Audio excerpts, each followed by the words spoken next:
বঙ্গবার্তায় এখন আবহাওয়ার পূর্বাভাস। কলকাতা জেনারেলি আমরা দুটো স্টেশন দিয়ে রিপ্রেজেন্ট করি, একটা কলকাতা আলিপুর এবং একটা হচ্ছে দমদম।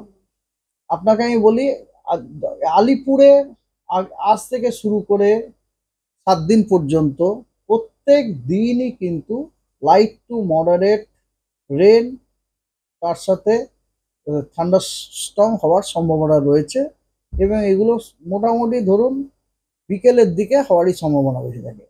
আজকে পার্টলি ক্লাউডি স্কাই, থান্ডারস্টর্ম এবং লাইট রেন। আগামীকাল থান্ডারস্টর্ম উইথ রেন রয়েছে।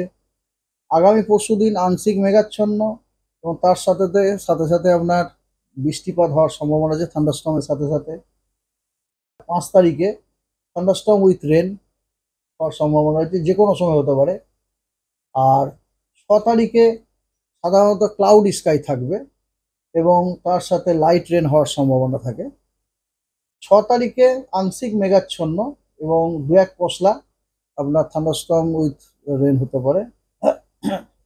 তার লাস্ট দিনে আংশিক মেঘাচ্ছন্ন এবং তার সাথে দু এক পশলা বৃষ্টি থান্ডারস্টর্মের সাথে হতে পারে। এবং তাপমাত্রা 32 থেকে 34-এর মধ্যে ম্যাক্সিমামটা, বুঝতেই পারছেন। এবার মিনিমামে আপনার নর্মাল থেকে কম আছে, আর মিনিমাম টেম্পারেচার কিন্তু 24 থেকে 27-এর মধ্যে থাকছে।